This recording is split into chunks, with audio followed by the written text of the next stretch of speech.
আচ্ছা আমি একটা লাইন বলছি, এটা একটু লিখে নাও। ইফেক্টিভ ভার্সেস সাকসেসফুল ম্যানেজারাল অ্যাক্টিভিটিস, এটার মধ্যে একটা লাইন লিখে দিতে পারো যে সাকসেসফুল ম্যানেজার ইফেক্টিভ ম্যানেজার হতে পারে না। Successful manager,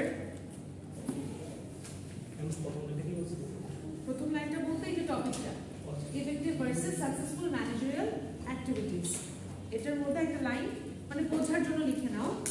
successful manager effective manager হতে পারে না, but effective manager successful manager হতে পারে। আবারও বলছি, সাকসেসফুল ম্যানেজার ইফেক্টিভ ম্যানেজার হতে পারে না, আই মিন চাইলেই হতে পারে না। সাকসেসফুল ম্যানেজার ইফেক্টিভ ম্যানেজার হতে পারে না, but effective manager can be a successful manager.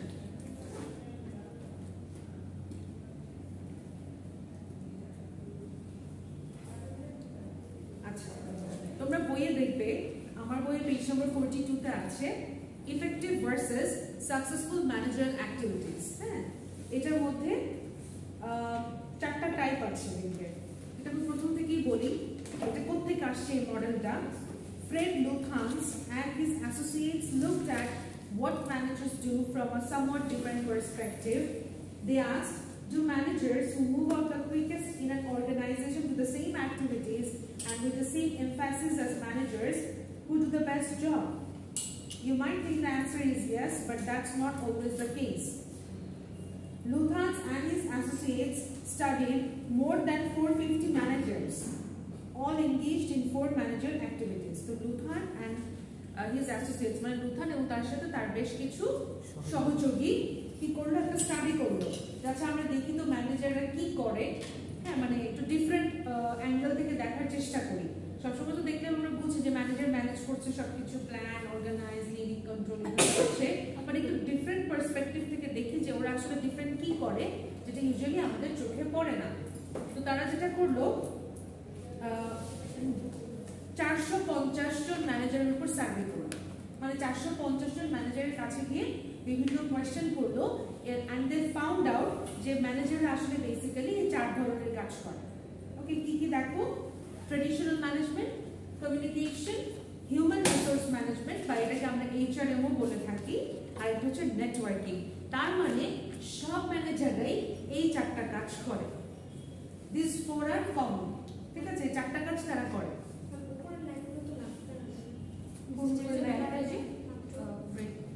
লাগবে লাগবে, ডেফিনেটলি লাগবে, যদি তো পড়ালাম, কেন লাগবে না?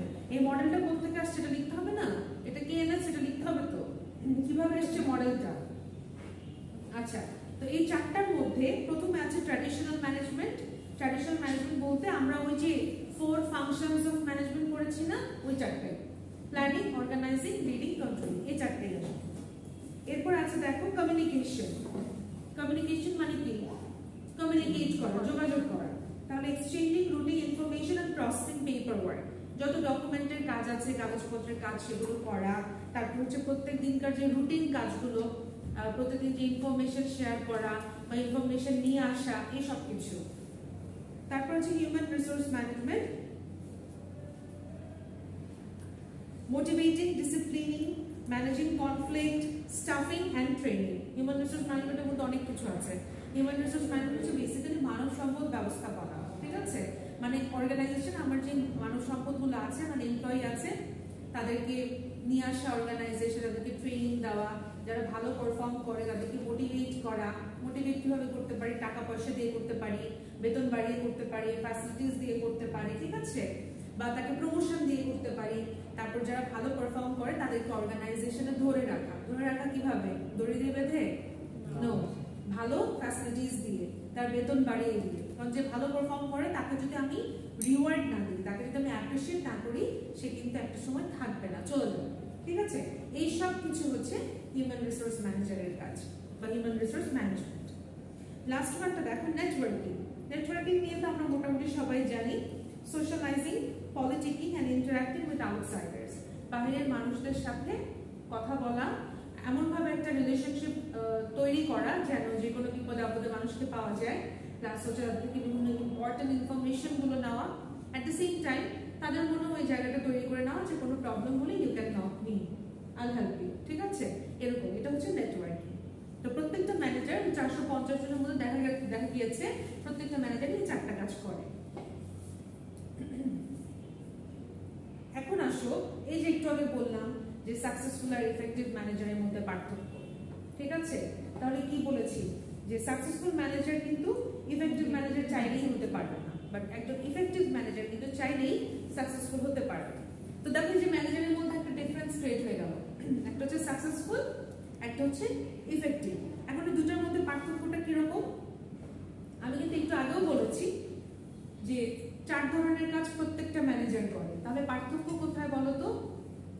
কিছু কিছু কাজ আছে যেটা ইফেক্টিভ ম্যানেজাররা বেশি করে, ঠিক আছে? আবার কিছু কিছু কাজ আছে যেগুলো সাকসেসফুল ম্যানেজাররা বেশি করে। দেখা যায় যে সাকসেসফুল ম্যানেজাররা যেগুলো কম করে সেই কাজগুলো আবার ইফেক্টিভ ম্যানেজাররা বেশি করে, ঠিক আছে? দেখো এখানে পাই চার্ট দিয়ে বুঝিয়েছে, বইয়ে কিন্তু পাই চার্টটা ক্লিয়ার না, ঠিক আছে? এরকম কি পাই চার্ট দেওয়া থাকবে যে কোনো দেওয়া থাকবে আমরা পরীক্ষার মধ্যে এক্সপ্লেইন করতে? নো, এটা তোমাদেরকে ড্র করতে হবে নিজে থেকে, ঠিক আছে? এটা হচ্ছে effective versus successful manager activities, question আসবে এইটা, তখন তোমাদেরকে এইটা ড্র করতে হবে। ইনফরমেশন কি দেওয়া থাকবে? ইনফরমেশন তোমরা নিজেরাই, দিস আর ভেরি ইজি। দেখো এটাকে 100% না, তোমার জাস্ট মনে রাখতে হবে যে অ্যাভারেজ ম্যানেজার কোনটাতে কত পার্সেন্ট দেয়, সাকসেসফুল ম্যানেজার, ইফেক্টিভ ম্যানেজার। এটা খুবই ইজি। দেখো নেটওয়ার্কিং, নেটওয়ার্কিংতে কি কালার আছে? Green colour, right? তাহলে অ্যাভারেজ ম্যানেজার দেখো নেটওয়ার্কিং কে সবচেয়ে কম গুরুত্ব দেয়, এটা মাথায় রাখবা। 19% দেখেছো? সবকিছুর মধ্যে সে নেটওয়ার্কিং কে মাত্র 19% দেয়। ইফেক্টিভ কমতে যে এলিমেন্ট আমি আসছি, মানে আমি বলতে চাচ্ছি যে অ্যাভারেজ ম্যানেজার যে 4টা, আমি এগুলাতে এখন আসি না, আমার পয়েন্টটা বোঝো, এগুলো পড়ে। আমি বলছি অ্যাভারেজ ম্যানেজার এই যে 4টা কাজ, তাহলে আমরা 4টা পয়েন্ট পড়লাম, এই যে 4টা, তার মধ্যে দেখো সবচেয়ে কম গুরুত্ব দেয় কাকে? নেটওয়ার্কিং কে। তারপরেও কাকে গুরুত্ব দেয়? নেক্সট হচ্ছে দেখো ওদের হিউম্যান রিসোর্স ম্যানেজমেন্ট কে। তারপরে কাকে দেয়? কমিউনিকেশন কে। সবচেয়ে বেশি সে গুরুত্ব দেয় ট্র্যাডিশনাল ম্যানেজমেন্ট কে। ট্র্যাডিশনাল ম্যানেজমেন্ট মানে প্ল্যানিং, অর্গানাইজিং, লিডিং, কন্ট্রোলিং, এই 4টাকেও সবচেয়ে গুরুত্ব দেয় কমিটি। এই জন্যই ও অ্যাভারেজ, ঠিক আছে? এই জন্যই ও মোটামুটি মানের ম্যানেজার, কারণ ওর maximum focus is on traditional management. তো এটা যদি তোমরা মনে রাখতে পারো যে অ্যাভারেজ ম্যানেজার সবচেয়ে বেশি ইম্পর্টেন্স দেয় ট্র্যাডিশনাল ম্যানেজমেন্টকে, সবচেয়ে কম ইম্পর্টেন্স দেয় নেটওয়ার্কিংকে, তাহলে তোমরা নিজেরাই এটাকে যোগ করে 100% করে ফেলতে পারবে, ঠিক আছে? কারণ দেখো এই দুটোর মধ্যে তো খুব বেশি ডিফারেন্স নেই, 19-20। ওকে, খালি মনে রাখতে হবে যে অ্যাভারেজ ম্যানেজার সবচেয়ে বেশি ইম্পর্টেন্স দেয় হচ্ছে গিয়ে ট্র্যাডিশনাল ম্যানেজমেন্টকে, সবচেয়ে কম ইম্পর্টেন্স দেয় সে নেটওয়ার্কিংকে। ওকে, ক্লিয়ার? এরপরে দেখো সাকসেসফুল ম্যানেজার কি করে। শেষ দেখো 48% সবচেয়ে বেশি ইম্পর্টেন্স দেয় সে নেটওয়ার্কিং কে, এবং এই কারণেই কিন্তু সে সাকসেসফুল, ঠিক আছে? বাকিগুলো দেখো। তারপরে সে তার থেকে একটু কম ইম্পর্টেন্ট, একটু না বেশ কম ইম্পর্টেন্স দেয় কমিউনিকেশন কে, 28%। কমিউনিকেশন ইম্পর্টেন্স না দিলে কিন্তু আবার নেটওয়ার্কিং হবে না, ঠিক আছে? কারণ কমিউনিকেশন ছাড়া নেটওয়ার্কিং ইজ নট পসিবল। কি ব্যাপার, এটা প্রবলেম? আচ্ছা, সো কমিউনিকেশন কে সে দেয় 28%। থার্ড ইম্পর্টেন্স সে দেয় হচ্ছে ট্র্যাডিশনাল ম্যানেজমেন্টকে, এবং সবচেয়ে কম ইম্পর্টেন্স সে দেয় হিউম্যান রিসোর্স ম্যানেজমেন্টকে। ওকে, তাহলে এইখানে মনে রাখবা যে সাকসেসফুল ম্যানেজার সবচেয়ে বেশি ইম্পর্টেন্স দেয় নেটওয়ার্কিংকে এন্ড দেন কমিউনিকেশনকে, আর সবচেয়ে কম ইম্পর্টেন্স দেয় সে হিউম্যান রিসোর্স ম্যানেজমেন্টকে। ওকে, লাস্ট ওয়ান দেখো ইফেক্টিভ ম্যানেজার। সাধারণত ম্যানেজাররা এই দুইটার মধ্যেই একটা হয়, ইদার সাকসেসফুল হয় অর ইফেক্টিভ হয়। অ্যাভারেজও আছে বাট কম, শুরুতে সবাই অ্যাভারেজ থাকে, তারপরে ইদার সাকসেসফুল হয় অর ইফেক্টিভ হয়ে যায়।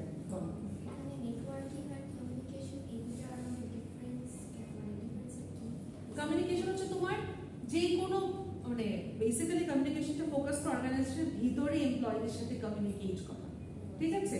আর networking mostly on outside the organization, ঠিক আছে? মানে এমপ্লয়িদের সাথে কথাবার্তা বলা, ওদের কোনো প্রবলেম হচ্ছে কিনা ওগুলো সলভ করা, ঠিক আছে? কারণ যদি ম্যানেজার কমিউনিকেট না করে এমপ্লয়িদের সাথে, তাহলে এমপ্লয়িরা কিন্তু ভয় পাবে ম্যানেজারকে, কোনো প্রবলেম হলে বলবে না, সেই জন্য একটু ইন্টারঅ্যাক্টিভ হওয়া আর কি। লাস্ট ওয়ান দেখো ইফেক্টিভ ম্যানেজার, সে আবার দেখো সবচেয়ে বেশি ইম্পর্টেন্স দেয় কমিউনিকেশন, আর সেকেন্ড ইম্পর্টেন্স সে দেয় হিউম্যান রিসোর্স ম্যানেজমেন্টকে। মানে তার কাছে মানুষ খুব ইম্পর্টেন্ট। মানে তাদের মধ্যে একটা যে একজন সাকসেসফুল ম্যানেজার নেটওয়ার্কিং নিয়ে সবচেয়ে বেশি ফোকাস করে, আর ইফেক্টিভ ম্যানেজার সবচেয়ে বেশি করে কমিউনিকেশনে, এবং কমিউনিকেশনে করে প্লাস হচ্ছে এরপরেই সে করে হিউম্যান রিসোর্স ম্যানেজমেন্ট, মানে মানুষকে নিয়ে, মানে এমপ্লয়ীদের ভালো লাগা খারাপ লাগা, কোনটাতে এমপ্লয়িরা ভালো ফিল করছে কোনটাতে খারাপ ফিল করছে, এগুলো তার কাছে অনেক বেশি ইম্পর্টেন্স পায়। ঠিক আছে, মানে সে একটু মানবিক আমরা বলতে পারি, সিম্প্যাথি দিয়ে বা এমপ্যাথি দিয়ে এমপ্লয়ীদেরকে সে ট্রিট করে। তারপরে দেখো তারপরে সে কোনটাকে ইম্পর্টেন্স দেয়, ট্র্যাডিশনাল, এবং সবচেয়ে কম ইম্পর্টেন্স দেয় সে নেটওয়ার্কিং। ঠিক আছে, দেখো এই দুটার মধ্যে কিন্তু ভালোই পার্থক্য। ওকে, তো এই জন্যই বলা হয়েছে যে সাকসেসফুল ম্যানেজার কিন্তু ইফেক্টিভ হতে পারে না, বাট ইফেক্টিভ ম্যানেজার একটু চেষ্টা করলে সাকসেসফুল হতে পারে। একটা কোম্পানি বা অর্গানাইজেশনে কি ইফেক্টিভ এন্ড সাকসেসফুল দুই ধরনের ম্যানেজারই কি থাকে নাকি? না, দুই ধরনের ম্যানেজার হ্যাঁ থাকতে পারে, দুইটা মানুষ দুই রকম হতে পারে, বাট একজনই সাকসেসফুল প্লাস ইফেক্টিভ খুব কমই হয়।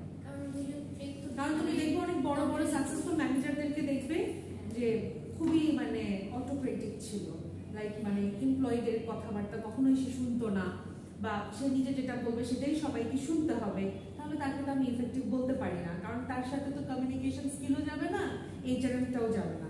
ঠিক আছে, সো দুইটা মানুষ দুরকম হতে পারে, বাট একই মানুষের মধ্যে দুটো পাওয়া যাবে না। ম্যাম তাহলে কোম্পানি বা অর্গানাইজেশনের জন্য মানে কোনটা বেনিফিশিয়াল হবে, মানে সাকসেসফুল আসলে এটা একটা আমরা ঢালাওভাবে বলবো না, it depends on the situation. Situation যেমন হবে তখন তুমি সাকসেসফুল হতে পারো, সিচুয়েশন যেমন হবে তুমি ইফেক্টিভ হতে পারো, এটা ঢালাওভাবে না বলাই বেটার। আমার যখন যেটা দরকার, আমি দেখলাম যে আমি আমার এমপ্লয়ীদেরকে এখানে ধর আমি ইফেক্টিভ ম্যানেজার, আমি আমার এমপ্লয়ীদেরকে অনেক ফ্রিডম দিয়ে রেখেছি, কি হলো ওরা কিন্তু সেটা অসৎ ব্যবহার করলো, কাজ ঠিক মতো করছে না, হ্যাঁ, বা আমার কথা শুনছে না, তখন কিন্তু আমাকে আবার ওই সাকসেসফুলে যেতে হবে বা হচ্ছে গিয়ে অ্যাভারেজ ম্যানেজারে যেতে হবে। বাট প্রত্যেকটা অর্গানাইজেশনে চাই either successful or effective manager, কারণ এই দুজন অর্গানাইজেশনের ডেভেলপমেন্ট নিয়ে আসতে পারে। অ্যাভারেজ ম্যানেজার থেকে কিছু হবে না, অ্যাভারেজ ম্যানেজার ডেইলি একই রকমই থাকবে, একই কাজই করবে, অর্গানাইজেশনে কোনো ডেভেলপমেন্ট হবে না। ওকে, আচ্ছা এটা একটু কুইক রিডিং করো, ভিডিওতে একটু পজ করে দাও। কিছু হচ্ছে ইফেক্টিভ ম্যানেজার খুব বেশি পরিমাণে করে, কিছু কিছু আবার দেখা যায় সাকসেসফুল ম্যানেজার একটু কম পরিমাণে করে, আবার সাকসেসফুল ম্যানেজার যেটাতে বেশি প্রায়োরিটি দিচ্ছে, ইফেক্টিভ ম্যানেজার দেখা যাচ্ছে ওটাতে কম প্রায়োরিটি দিচ্ছে।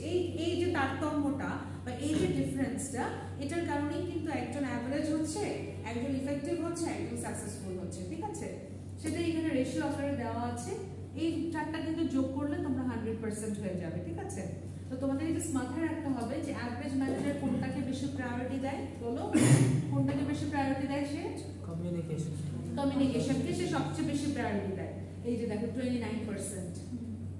এবং সবচেয়ে কম প্রায়োরিটি সে কোনটাকে দেয়?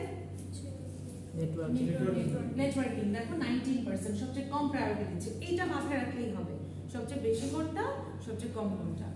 এরপরে সাকসেসফুল ম্যানেজার সবচেয়ে বেশি প্রায়োরিটি দিচ্ছে কোনটাকে? নেটওয়ার্কিং, দেখো। আর সবচেয়ে কম হিউম্যান রিসোর্স ম্যানেজার, মানে সে কিন্তু দেখো সাকসেসফুল ঠিকই, কিন্তু সে কিন্তু মানুষকে নিয়ে অতটা সিম্প্যাথেটিক না, মানে মানুষকেও সে মেশিনের মতো কাউন্ট করে। ঠিক আছে, যে মানুষ আসছে কাজ করবে চলে যাবে, ওর অসুস্থ লাগছে নাকি ওর খারাপ লাগছে বা কোনো প্রবলেম ফেস করছে কিনা এগুলো নিয়ে কোনো বদার করে না, yet he or she is successful। ঠিক আছে, এরপর দেখো ইফেক্টিভ ম্যানেজার, সে সবচেয়ে বেশি ফোকাস করে কিসে? কমিউনিকেশনে, আর সবচেয়ে কম ফোকাস করে কিসে? নেটওয়ার্কিং। দেখো দুটার মধ্যে কিন্তু কত ডিফারেন্স। ঠিক আছে, তো অ্যাভারেজ ম্যানেজার একরকম, সাকসেসফুল আরেক রকম, ইফেক্টিভ ম্যানেজার আরেক রকম। তিনটা ম্যানেজারই কিন্তু সব কাজে সেমই করে, কিন্তু জাস্ট কি রেশিওটা ডিফারেন্ট। ঠিক আছে, কেউ হচ্ছে কমিউনিকেশনকে বেশি প্রায়োরিটি দিচ্ছে না, ও প্রায়োরিটি দিচ্ছে ট্র্যাডিশনাল ম্যানেজমেন্টকে বেশি প্রায়োরিটি দিচ্ছে। ট্র্যাডিশনাল ম্যানেজমেন্ট মানে আমরা লাস্ট ক্লাসে যে চ্যাপ্টার পড়েছিলাম, প্ল্যানিং, অর্গানাইজিং, লিডিং, কন্ট্রোলিং, ও এটাকে বেশি প্রায়োরিটি দেয়। ও কাকে বেশি প্রায়োরিটি দেয়? নেটওয়ার্কিংকে। আর ইফেক্টিভ সবচেয়ে বেশি প্রায়োরিটি দেয় কমিউনিকেশনকে। মনে থাকবে? একটু রিপিট করলাম আর কি। ওকে, এরপর আমরা আসো কোর্সে এন্টার করি। এখনো কোর্সেই এন্টার করি নাই। দেখো অর্গানাইজেশনাল বিহেভিয়ার ডেফিনিশনটা কি? ডেফিনিশনটা বইয়ে খুব সুন্দরভাবে আছে, আমার বইয়ে হচ্ছে পেজ নাম্বার 44। দেখো কোয়েশ্চেনে লেখা আছে ডিফাইন অর্গানাইজেশনাল বিহেভিয়ার, ব্র্যাকেটে ওবি, আমরা ইউজুয়ালি কোর্সটাকে ওবি বলে থাকি শর্ট ফর্মে। অর্গানাইজেশনাল বিহেভিয়ার খুব কমই বলা হয়। এতে করে আমার স্টুডেন্টরা যেটা করে অর্গানাইজেশনাল থেকে এলটা বাদ দিয়ে দেয়, organization behavior. No, it's organizational behavior. ঠিক আছে, ওবি ওবি করতে করতে নামটাই ভুলে যায়। আচ্ছা, তো ডেফিনেশনটা দেখো, ডেফিনেশনটা একটু বড় but it's easy. Organizational behavior, often abbreviated OB, is a field of study that investigates the impact that individuals, groups, and structure have on behavior within organizations for the purpose of applying such knowledge toward improving an organization's effectiveness. আচ্ছা, দেখো organizational behavior বলতে প্রথমে কি বোঝায়? প্রথমে আমরা বুঝতে পারছি অর্গানাইজেশনের ভেতরে এমপ্লয়ি যেগুলো যারা আছে তাদের বিহেভিয়ার।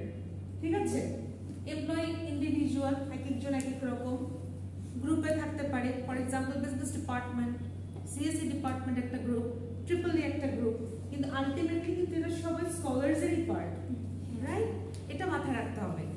ট্রিপল ই যা খুশি করুক, সিএসসি যা খুশি করুক, বিজনেস যা খুশি করুক, at the end of the day they all are working for the development of scholars. তাহলে এদের সবাইকে এরা ডিপার্টমেন্টের মধ্যে যা খুশি তাই করুক, কিন্তু এই যে একটা কমন গোল যে আমাদের ইউনিভার্সিটির ডেভেলপমেন্ট করতে হবে, সো এই গোলটা অ্যাচিভ করার জন্য কিন্তু সবার বিহেভিয়ার সমানই বা সেমই। এটি হচ্ছে অর্গানাইজেশনাল বিহেভিয়ার। ঠিক আছে, যে আমার অর্গানাইজেশনের ইফেক্টিভনেস বা আমার অর্গানাইজেশনের ডেভেলপমেন্টের জন্য, আমার অর্গানাইজেশনের গোল অ্যাচিভ করার জন্য আমাকে অবশ্যই আমার অর্গানাইজেশনের যে কালচার, যে নর্মস, যে অ্যাটিটিউড, যে ভ্যালু, ওগুলো মেনে চলতে হবে। ডিপার্টমেন্টের মধ্যে আমি যা খুশি তাই করি, কিন্তু আমাকে at the end of the day অর্গানাইজেশনের ডেভেলপমেন্টের জন্য সবার সাথে একই বিহেভ করে একইভাবেই আগাতে হবে। ঠিক আছে, এবং তুমি যে অর্গানাইজেশনে চাকরি করো না কেন, তোমাকে তোমার ভালো লাগুক কি না লাগুক, তোমাকে কিন্তু ওই অর্গানাইজেশনের বিহেভিয়ারই ফলো করতে হবে। ঠিক আছে, তো এখানে কিন্তু আমরা অর্গানাইজেশনাল বিহেভিয়ার মানেই কিন্তু আমরা কিন্তু আর আমাদের মধ্যে এখন আর নাই, আমরা কিসের মধ্যে? অর্গানাইজেশনের মধ্যে। ঠিক আছে, যেটা হচ্ছে ডেফিনিশন, এটা তোমরা একটু ভেঙে ভেঙে পড়ো, সমস্যা নেই, বই আছে, বইয়ে জাস্ট একটা প্যারায় লেখা আছে, বইয়েরটা পড়াই বেটার হবে। ঠিক আছে, প্রথম প্যারাটা না, সেকেন্ড প্যারা, প্রথম প্যারা না, ওই যে বোল্ড করে লেখা আছে অর্গানাইজেশনাল বিহেভিয়ার, ওই সেকেন্ড প্যারাটা। এটা একটু কুইক রিডিং পড়ো, 1 মিনিট সময়।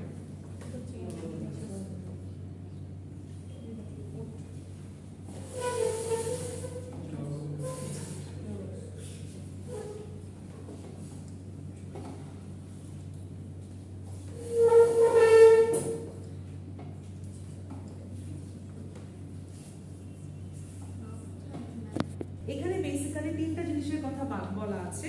একটা হচ্ছে সিস্টেম্যাটিক স্টাডি অফ বিহেভিয়ার, একটা হচ্ছে evidence based management, that is EBM। ঠিক আছে, এভিডেন্স বেসড ম্যানেজমেন্ট, আর একটা হচ্ছে ইনটিউশন। অ্যাকচুয়ালি এই তিনটা জিনিস যখন একত্র হয় একটা জায়গায়, তখনই সেটা অর্গানাইজেশনাল বিহেভিয়ার হয়।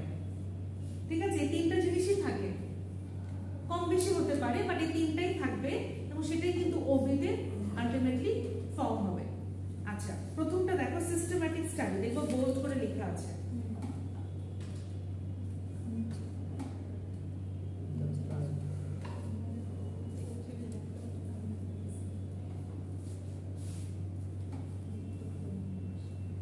আমি একটু মার্ক করে দিচ্ছি। সেকেন্ড প্যারা থার্ড লাইন থেকে মার্ক করো। Underline. Yeah. Underlying the systematic approach is the belief that behavior is not random.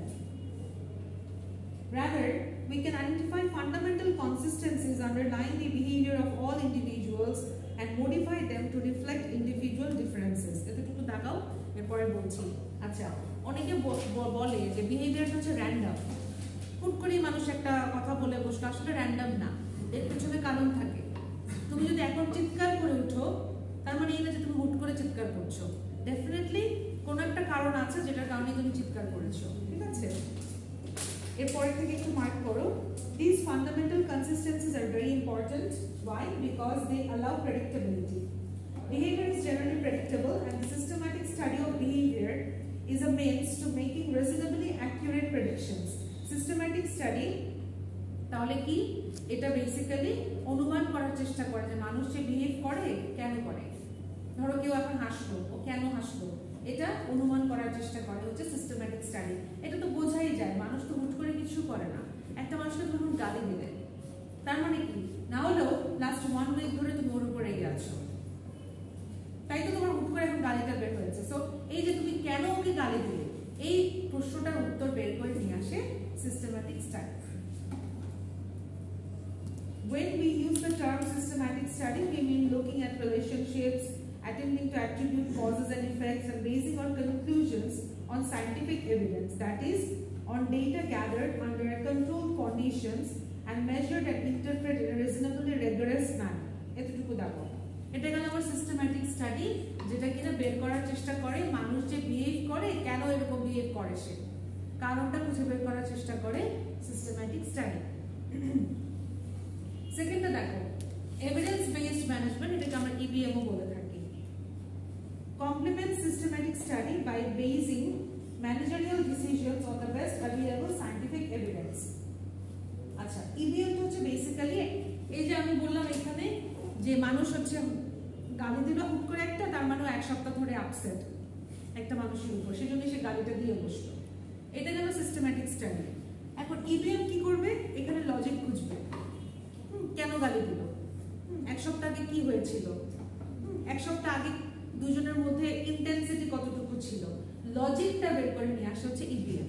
ঠিক আছে, যেমন হচ্ছে আমরা যেমন ডক্টরের কাছে যাই, ডক্টর কি করে, প্রথমে কি চেহারা দেখে কি বলে দেয় আপনি এই ওষুধ খাবেন না, কি করে এক গাদা টেস্ট দেয়, তাই তো, তারপরে টেস্টের বেসিসে রিপোর্ট দেয়। টেস্টটা সে কেন দেয়, লজিকের কারণে। তুমি যখন সিম্পটম বলো যে আমার এরকম মাথা ব্যথা করছে, আমার টেম্পারেচার হাই, সে কিন্তু বুঝতে পারে, তোমার প্রেডিক্ট করে, রাইট, ভেরি গুড, প্রেডিক্ট করে যে তোমার হয়তো জ্বর আছে বা শরীরে কোনো ইনফেকশন আছে, যেটা এরকম জ্বর হয়ে বের হচ্ছে। হ্যাঁ, কিন্তু সে কিন্তু তোমাকে বলবে না যে না আপনার এটা এটা আপনি ওষুধ খেয়ে আসেন বা ওষুধ খান, সে বলবে না। সে তোমাকে কি করবে, তার অ্যাজাম্পশনের সাথে রিলেটেবল কিছু টেস্ট তোমাকে দিবে, যেটার মাধ্যমে সে লজিক খুঁজে বের করবে, সেটা হচ্ছে ইবিএম।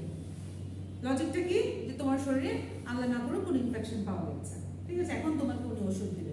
এটাই হচ্ছে এভিডেন্স বেসড ম্যানেজমেন্ট। মানে আমার কাছে তো কারণটা ছিলই, এখানে এসে আমি এভিডেন্স খুঁজবো, প্রমাণ খুঁজবো। বোঝা গেছে? ওকে, ঠিক তেমনি ম্যানেজারের কাছ থেকেও সেটা আশা করা যায় যে ম্যানেজার যদি এরকম কোনো সিচুয়েশনে পড়ে যেন লজিক খোঁজে, যেন বারবার ওই জিনিসটাকে কোয়েশ্চেন করে, যে এটা কেন হলো, কবে থেকে এটা হচ্ছে, কেন হচ্ছে, শুরুটা কোথায়। ঠিক আছে,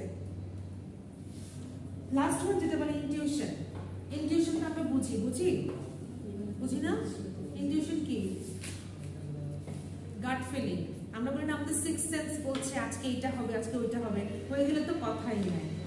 ঠিক আছে, এই যে সিক্স সেন্স, এটাকে বলে ইনটিউশন। ওবিতে কিন্তু এটাও আসে, কিন্তু তুমি যদি এখন বলো আমি যা বলি তাই হয়ে যায়, সো আমার ইনটিউশন হলেই হবে, আমার এগুলা লাগবে না, then you are living in a fool's paradise.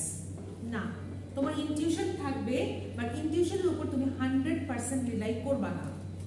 ঠিক আছে, তোমার এমন হতে পারে যে তোমার প্রথমে এটা হবে, তারপরে তুমি ইবিএম করবে, তারপরে তোমার সাথে ইনটিউশন তুমি জোড়া লাগাতে পারো। আবার উল্টাও হতে পারে, তোমার ধরো প্রথমে গাট ফিলিং বলছে যে আজকে একটা কিছু হবে, বিপদ হবে বা কিছু, তো এটার পিছনে তুমি এভিডেন্স খুঁজবা যে কালকেই তুমি কাউকে মার দিয়ে আসছো, তাহলে আজকে তো বিপদ হতেই পারে, উল্টা তোমাকে মারবে। ঠিক আছে, সো এটা উল্টাও হতে পারে যে ফার্স্টে তোমার ইনটিউশন কাজ করবে, তুমি তারপর এভিডেন্স খুঁজবা, তারপর তুমি বিহেভ করবা, এটাও হতে পারে। ওকে, মোট কথা এই তিনটা জিনিস যখন একত্রিত হবে তখনই ওইটা কিন্তু বিহেভিয়ার ফরম্যাটে বের হয়ে আসবে। অর্গানাইজেশনের ভিতরে যখন তোমার এই তিনটা জিনিস একত্রিত হবে তখন সেটা অর্গানাইজেশনাল বিহেভিয়ার রূপে বের হয়ে আসবে। বুঝা গেছে? এবার একটু কুইক রিডিং পড়ে এটা তিনটাই যেটা। ওকে, তো এখানে তো দুটো বলেছি আমি অলরেডি। টপিকটা হচ্ছে disciplines that contribute to the OB field, এটা একটা হতে পারে কোশ্চেন টপিকের নাম। আরেকটা পাশে আছে identify the major behavioural science disciplines that contribute to OB, এটা একটা হতে পারে কোশ্চেন। আরো দুরকম হতে পারে, লিখে নাও। State the contributions,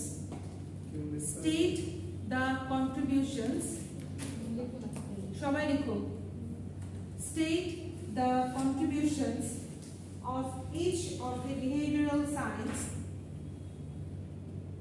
state the contributions of each of the behavioral science towards the development of OB.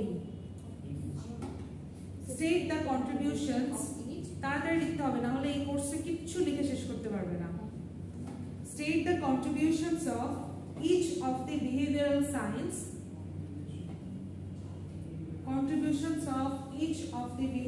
science toward the development of OB. Toward the development of OB.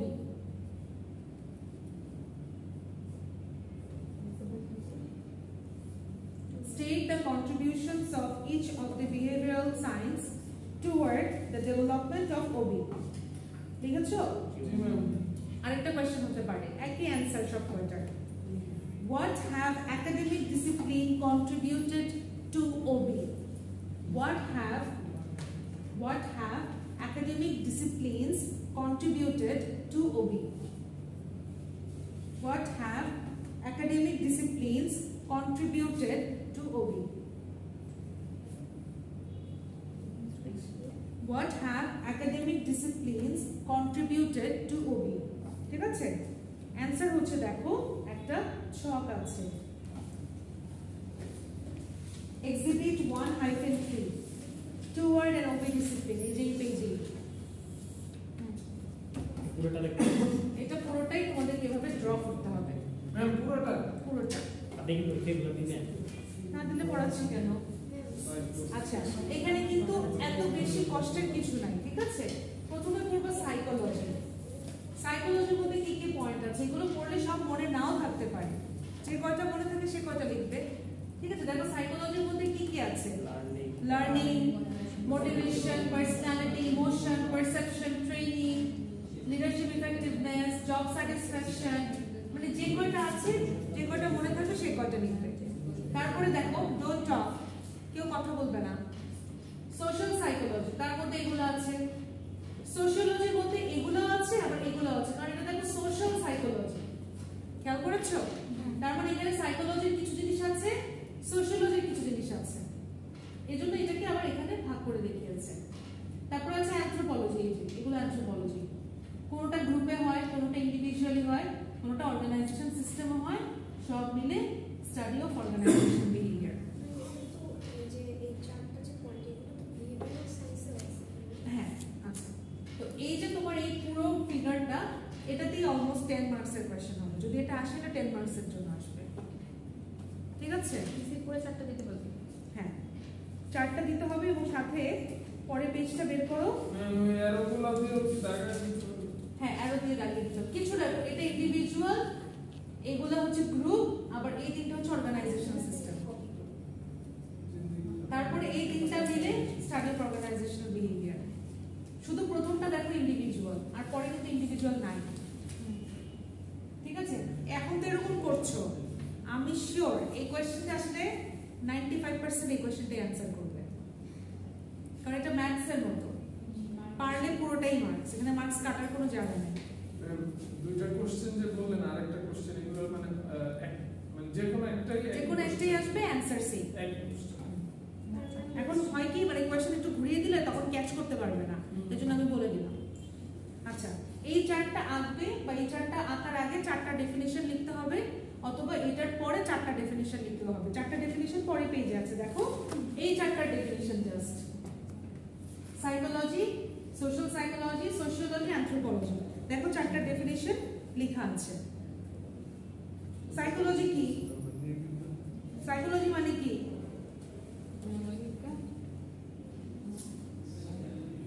Psychology কি করে মানুষের বিহেভিয়ার পশু পাখির বিহেভিয়ার নিয়ে study করে ঠিক আছে মানুষ যেরকম বিহেভ করে কেন করে পশু পাখি যেরকম বিহেভ করে কেন করে মোট কথা মানুষের বিহেভিয়ার পশু পাখি মানে আল্লাহর সব সৃষ্টির বিহেভিয়ার নিয়ে স্টাডি করে হচ্ছে সাইকোলজি ঠিক আছে তারপর সোশ্যাল সাইকোলজি কি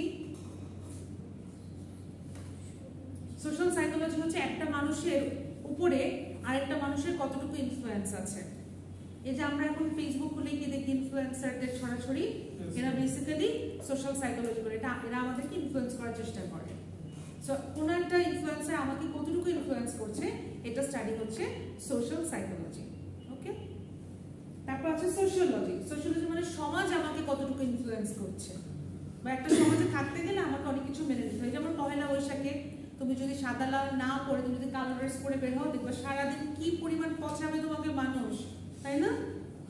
তাই তো, তার মানে তুমি একটা সমাজে থাকো দেখে তোমাকে কালচারটা অ্যাকসেপ্ট করতে হচ্ছে, whether you like it or not। হ্যাঁ, এই যে সমাজের ইনফ্লুয়েন্সগুলো, এটা নিয়ে স্টাডি করে সোশিওলজি। এরপর আছে দেখো অ্যানথ্রোপোলজি। এটা কি বলো? অ্যানথ্রোপোলজি কি নিয়ে স্টাডি করে? মানুষ এবং তার কাজ, রাইট। মানুষের মানসিক বিকাশ কিভাবে হয়? তার অ্যাক্টিভিটিসের মাধ্যমে।